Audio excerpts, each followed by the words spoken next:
हिंदुस्तान का जो जेन जी 15 से 19 साल का है 2029 में किसको वोट करेगा? हिंदुस्तान का जो जेन जी 20 से 24 साल का है 2029 में किसको प्रधानमंत्री चुनेगा? हिंदुस्तान का जो जेन जी 25 से 29 साल का है 2029 में किसकी सरकार चाहता है? 2029 में जेन जी किसका? राहुल गांधी का या नरेंद्र मोदी का? इंडिया प्रोजेक्टेड पॉपुलेशन 2026 के डेटा की माने तो हिंदुस्तान में टोटल प्रोजेक्टेड पॉपुलेशन 142.59 करोड़ हो जाएगी, जिसमें जेन जी करीब 74 करोड़ है, 15 से 19 साल 23.96 करोड़ 16.8%, 20 से 24 साल 24.67 करोड़ 17.3%, 25 से 29 साल 25.24 करोड़ 17.7%। इन आंकड़ों को कसौटी पर रखें तो मोटे तौर पर यह माना जा रहा है कि 2029 के चुनाव में देश का हर चौथा वोटर जेन जी होगा, यानी देश में 25% जेन जी वोटर 2029 के चुनाव में हिस्सा लेंगे। जेन जी की इस ताकत को सारी पॉलिटिकल पार्टियां बहुत ही अच्छे से समझ रही हैं, क्योंकि बात सिर्फ 29 की नहीं है। 27 में भी 7 राज्यों के चुनाव है और 28 में 9 राज्यों के विधानसभा चुनाव है, 29 में लोकसभा का चुनाव है। अभी जो जेन जी तैयार होगा उसका असर 34 में भी होगा, 39 में भी होगा, 2045 में भी होगा, 47 में भी होगा। जेन जी का यही वोट बेस काम करेगा। इसीलिए हर किसी को लग रहा है कि जेन जी के पास जाना चाहिए और जेन जी को करीब लाना चाहिए। इसीलिए बीजेपी हो, कांग्रेस हो, समाजवादी पार्टी हो, सब जेन जी जप रहे हैं। जेन जी के लिए बीजेपी क्या कर रही है, जेन जी के लिए कांग्रेस क्या कर रही है, जेन जी के लिए सीजेपी क्या कर रही है। प्रधानमंत्री नरेंद्र मोदी जेन जी के बीच अपनी रीच बढ़ा रहे हैं। बीजेपी ने जेन जी से लेकर जेन अल्फा तक आउटरीच बढ़ाने का फैसला कर लिया है। उधर राहुल गांधी छात्रों के गूंज नाम से हर 15 दिन पर छात्रों के बीच जाकर जेन जी को लुभा रहे हैं। आज पुणे में राहुल गांधी जेन जी को लुभाने पहुंचे। Some ideas to allow you to think, express yourself, and we'll discuss some of these ideas with young ladies from the crowd this evening. So I'd like to first of all start by welcoming everybody. सबका मैं यहाँ स्वागत करता हूँ और पहली बार शायद मुझे बॉयज कम दिख रहे हैं या दिख ही नहीं रहे हैं और लड़कियां दिख रही हैं। लेकिन सबसे बड़ा सवाल यह है कि जेन जी के बीच किसकी गूंज ज्यादा सुनाई दे रही है, जेन जी तक अपनी बात पहुंचाने में किसकी तैयारी कितनी है, जेन जी तक पहुंच बढ़ाने के लिए क्या क्या किया जा रहा है। आज बीजेपी ने जेन अल्फा पर बड़ा फैसला किया है। जेन जी के साथ एक बड़े संपर्क अभियान का बीजेपी ने ऐलान कर दिया है। जेन जी से संपर्क अभियान के लिए बीजेपी ने कमेटी बना दी है। इस कमेटी में भाजपा के राष्ट्रीय अध्यक्ष नितिन नवीन भी शामिल हैं। स्मृति ईरानी, विनोद तावड़े को भी जेन जी वाली कमेटी में जगह दी गई। इसके अलावा हर्ष सांघवी, ओपी चौधरी भी कमेटी में शामिल किए गए हैं। 14 साल से ज्यादा उम्र के बच्चों से बीजेपी सीधे कांटेक्ट करेगी। बीजेपी ने उन लोगों को इस कमेटी में शामिल किया है जिनकी आवाज सीधे जेन जी तक पहुंचती है। बीजेपी की रणनीति यह है कि 14 साल के जेन जी तक पहुंच बढ़ानी है, क्योंकि इस उम्र के लड़कों की समझ अविकसित होती है, आसानी से वो झूठे प्रोपेगेंडा से प्रभावित हो जाते हैं। बीजेपी इनके साथ आउटरीच बढ़ाकर राइट डायरेक्शन में लाने की कोशिश करेगी। सोशल मीडिया पर चल रही झूठी खबरों की सच्चाई बताई जाए, वन वे ट्रैफिक नहीं होगा, बच्चों की सुनी जाएगी, जेन जी के सवालों और चिंताओं का समाधान होगा। जेन जी तक पहुंचने के लिए नेशन प्राइड प्रायोरिटी होगी। तकनीक और सोशल मीडिया के इस दौर में 14 वर्ष की उम्र आते आते बच्चों को बहुत सारा कंटेंट मिलने लगा है और इसके आधार पर अपनी वो एक धारणा बनाने लगे हैं, एक समझ विकसित करने लगे हैं। ऐसे में बहुत ज़रूरी है कि उन बच्चों तक एक इंगेजमेंट बढ़ाया जाए, एक कम्युनिकेशन का बेहतर तरीका इस्टेब्लिश किया जाए, जिससे उनके पास सही सामग्री पहुंचे और उसके आधार पर सही समझ और सही सोच विकसित कर सके।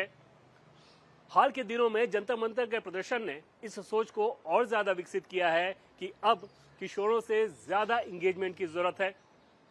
इसी सोच के तहत बीजेपी एक आउटरीच कार्यक्रम शुरू करने जा रही है। यह कार्यक्रम तकरीबन 14 साल से अधिक उम्र के बच्चों के लिए होगा और उनके साथ एक एंगेजमेंट बढ़ाया जाएगा। कहीं से भी एक राजनीतिक सोच वाला कार्यक्रम नहीं होगा, बल्कि सामाजिक, आर्थिक, सांस्कृतिक इस तरह के जो भी पहलू हैं उनके मार्फत एक एंगेजमेंट करने की कोशिश की जाएगी, ताकि छात्रों को सिर्फ समझाएं नहीं बल्कि उनसे समझे भी कि आखिर वो क्या चाहते हैं, क्या सोचते हैं, जिसके तहत उनकी सोच को सकारात्मक दिशा में आगे बढ़ाया जा सके। बीजेपी अच्छी तरह जानती है कि जेन अल्फा को साथ लाने में नेशन प्राइड मैग्नेट का काम कर सकता है। इसीलिए जब वंदे मातरम को लेकर कांग्रेस वर्किंग कमेटी ने वंदे मातरम पर 2 स्टैंजा गाने का फैसला लिया तो बीजेपी ने बड़ा मुद्दा बना दिया। भारतीय जनता पार्टी ने आज 22 अगस्त 2026 को वंदे मातरम के सम्मान और उसकी ऐतिहासिक विरासत की रक्षा के संबंध में एक प्रस्ताव पारित किया और साफ साफ कह दिया कि वंदे मातरम से कोई समझौता नहीं होगा। बीजेपी देश की गली गली, नुक्कड़ नुक्कड़ तक जाएगी, खासकर से जेन अल्फा तक कांग्रेस की हकीकत पहुंचाएगी। वंदे मातरम को लेकर भारतीय जनता पार्टी, जैसा कि हमारे प्रस्ताव में भी लिखा हुआ है, सभी के पास हर नुक्कड़, हर गली में जाएगी, पूरे देश में जाएगी। और प्रस्ताव में यह भी लिखा हुआ है कि विशेषकर युवा वर्ग के बीच भी वंदे मातरम के विषय को लेकर जाएगी। बीजेपी ने जेन अल्फा पर जो कमेटी बनाई है उसमें एक चेहरा गुजरात के डिप्टी चीफ मिनिस्टर हर्ष सांघवी का है। हर्ष सांघवी उम्र में कम है, जो जेन जी के साथ सीधे कनेक्ट करते हैं। 15 अगस्त की इस तस्वीर को देख लीजिए, समझ जाएंगे हर्ष सांघवी को इस कमेटी में क्यों चुना गया।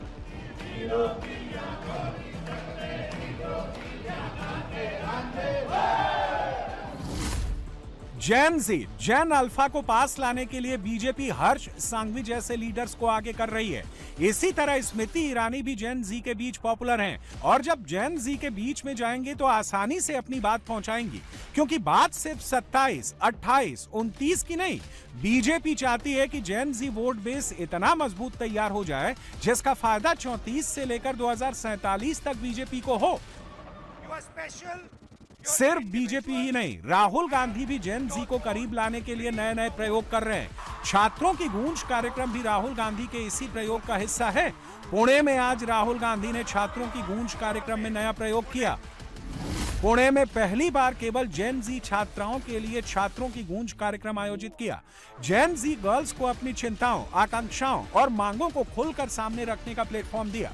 इससे पहले राहुल गांधी ने कोटा, देहरादून, प्रयागराज में छात्रों की गूंज में लड़के लड़कियों को शामिल किया था, लेकिन इस बार राहुल गांधी जेन जी गर्ल्स को मैसेजिंग करना चाहते हैं।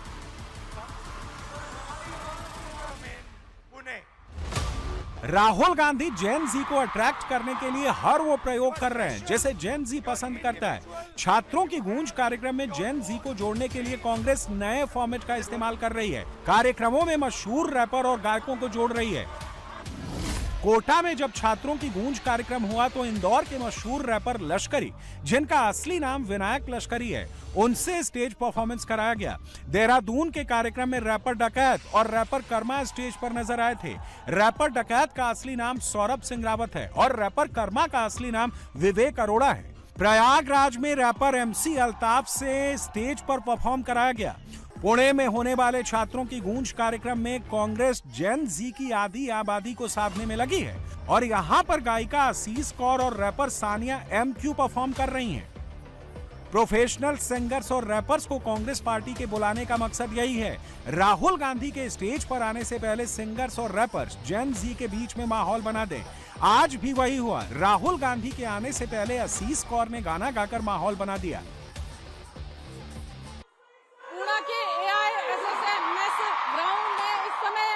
चल रहा है कांग्रेस पार्टी का छात्रों की गूंज कार्यक्रम और इस कार्यक्रम की खास बात यह है कि ये सिर्फ छात्राओं के लिए, महिला जो स्टूडेंट्स हैं उनके लिए, उनको केटर करता हुआ ये कांग्रेस पार्टी का कार्यक्रम है। ये चौथा छात्रों की गूंज कार्यक्रम है जिसका आयोजन महाराष्ट्र के पुणे में कांग्रेस पार्टी की तरफ से किया गया है और एक अनोखे तरह से यहाँ पर स्टेज पर परफॉर्मेंस हमें देखने को मिल रही है। पहला छात्रों की गूंज कार्यक्रम जो है वो कोटा में हुआ था, फिर उसके बाद देहरादून और प्रयागराज में छात्रों की गूंज कार्यक्रम हुए और अब ये छात्रों की गूंज कार्यक्रम यहाँ पर छात्राएं ही छात्राएं हैं। इससे होता क्या है, जेन जी को जो पसंद है वो मिलता है। उसको लगता है कि ये नेता या लीडर उसको समझ रहा है, इसीलिए आसानी से उसकी बात भी समझ लेता है। कांग्रेस पार्टी वो पार्टी है जिन्होंने इस देश को इंदिरा जी के रूप में पहली महिला पंतप्रधान प्राइम मिनिस्टर दी। कांग्रेस पार्टी न केवल एक मुखौटा जो बीजेपी दिखा रही है, उन्होंने महिलाओं के ऊपर सबसे बड़ा अपमान किया। महिला बिल डिलिमिटेशन से लिंक करके, ये महिलाओं का अपमान था, ये महिलाओं का इंसल्ट था। और भाजपा की जो मेंटालिटी है वो बहुत विकृत है, तुच्छ है महिलाओं के प्रति, क्योंकि जब जब वो डरते हैं वो महिलाओं पे अत्याचार करते हैं, जो हमें पूना के एक हॉस्टल में कल रात को दिखाई दिया।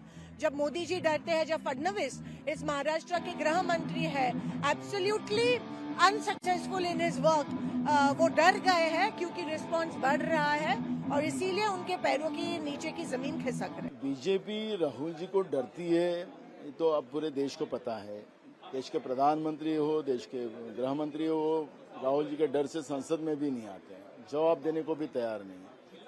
और इसलिए राहुल जी का ये प्रोग्राम, यहाँ भी बीजेपी की सरकार है, राहुल जी का यहाँ प्रोग्राम हो रहा है और राहुल जी के प्रोग्राम को डिस्टर्ब करने के लिए कल रात को अंधेरे में जिस तरह से महिला बच्चों के हॉस्टल में एबीपी के बच्चे घुसाकर बच्चों के बाल नोचे गए, कपड़े फाड़े गए और इसमें बहुत बड़ा वहाँ पे झगड़ा हुआ और उसका परिणाम ऐसा हुआ कि एनयूसीआई के बच्चों के ऊपर और वहाँ के हॉस्टल के बच्चों के ऊपर वहाँ पे एफआईआर दर्ज किया गया, एबीवीपी के बच्चों को नहीं। तो इसका मतलब है कि जानबूझकर इस राहुल जी के प्रोग्राम को डिस्टर्ब करने के लिए ये कोशिश की गई है। कांग्रेस नेता बीजेपी पर आरोप लगा रहे हैं कि पुणे में जेन जी की भीड़ से बीजेपी घबरा रही है, लेकिन मुख्यमंत्री देवेंद्र फडणवीस कह रहे हैं कि इवेंट मैनेजमेंट कर रहे हैं। कोई जेन जी नहीं आ रहा है, कांग्रेस पैसे देकर बुला रही है। राहुल गांधी इनका कार्यक्रम ये मात्र एक इवेंट है। एक इवेंट मैनेजमेंट कंपनी को ये काम दिया गया है। आने वाली जो छात्राएं हैं वो केवल कांग्रेस के जो कॉलेजेस है, जिस कॉलेजेस का मैनेजमेंट कांग्रेस के नेताओं के पास है, वहीं से छात्राएं आए, इस प्रकार से उन्होंने कहा है। और आज तो उनकी पोल खुल गई जिस समय ये ध्यान में आया कि किस प्रकार से इन्फ्लुएंसर्स को पैसे दे रहे, 30-30 हजार रुपए दे रहे और उनको ये कह रहे कि आप आइए और केवल पॉजिटिव दिखाइए, निगेटिव कुछ मत दिखाइए। और साथ साथ इतना ही नहीं, तो ऐसे भी अब मैसेजेस सामने आए हैं कि यहाँ पर बस रखी हुई है, इतने पैसे देंगे, आप 4 बजे से 10 बजे तक वहाँ आइए। ये एक इवेंट है, इस इवेंट को मैनेज करना चाहते हैं। ये छात्रों की गूंज नहीं है, ये राहुल गांधी का रीलॉन्च है। आखिर सभी जेन जी के पीछे क्यों भागे जा रहे हैं? क्यों लग रहा है कि जेन जी ही फ्यूचर का तारणहार है? 2029 से पहले नरेंद्र मोदी और राहुल गांधी दोनों का सबसे बड़ा इम्तिहान 2027 और 2028 का विधानसभा चुनाव, जिसमें बड़ी ताकत में जेन जी वोटर्स का चंक शामिल होगा। 2027 के चुनाव में जो वोटर 18 साल के हो जाएंगे उसमें यूपी में 21.19%, पंजाब 21.44%, उत्तराखंड 22.18%, गुजरात 23.32%, हिमाचल 21.91%, गोवा 19.60%, मणिपुर 23.74% और 2028 में होने वाले चुनाव में एमपी 27.18% जेन जी वोट देंगे, राजस्थान में 27.78%, छत्तीसगढ़ में 26.12%, तेलंगाना में 22.97%, कर्नाटक में 21%, मेघालय में 36.01%, नागालैंड में 22.39%, त्रिपुरा में 24.13%, मिजोरम में 31.19%। जेन जी का ये चंक इतना बड़ा है कि अगर ये नाराज या खुश हो गया तो बाजी कहीं भी पलट सकता है। इसीलिए बीजेपी जेन जी जेन अल्फा के लिए कमेटी बना रही है और राहुल गांधी छात्रों की गूंज जैसा प्रयोग कर रहे हैं। हालत यह हो गई है कि चाहे कोई भी पार्टी हो, कोई भी नेता हो, जेन जी को लुभाने में पीछे नहीं है और जेन जी को मैसेजिंग करने का कोई मौका नहीं छोड़ना चाहता है। 2027 में यूपी के चुनाव में करीब 21.19% जेन जी वोट करेगा। योगी आदित्यनाथ के चेहरे पर चुनाव लड़ा जाएगा। हालांकि यूपी में जेन जी की बात करें तो योगी का पलड़ा भारी है और योगी ने भी जेन जी पर फोकस दिया है। योगी आदित्यनाथ ने कल जापानी स्टूडेंट से मुलाकात की, उनके साथ सेल्फी ली, हंसी मजाक किया, ठहाके लगाए और तोहफे भी दिए। लखनऊ में dialogue with the future programme का आयोजन हुआ था। इस कार्यक्रम में यामानाशी के गवर्नर कोटारो नागासाकी शामिल हुए। उनके साथ जापान के 13 स्टूडेंट भी योगी से मिलने पहुंचे थे। योगी ने जापानी भाषा में इन बच्चों का स्वागत किया, लेकिन जापान के स्टूडेंट्स भी हैरान रह गए। इसके बाद जापानी स्टूडेंट ने योगी आदित्यनाथ को गिफ्ट दिए।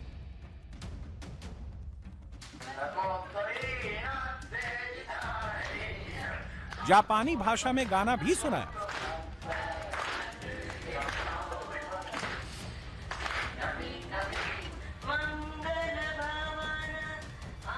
इसके बाद यूपी के स्टूडेंट्स ने जापान के स्टूडेंट्स को भगवान राम का भजन सुनाया। कौशल्या, दशरथ और नंदन गीत सुनकर जापान के छात्रों ने तालियां बजाई।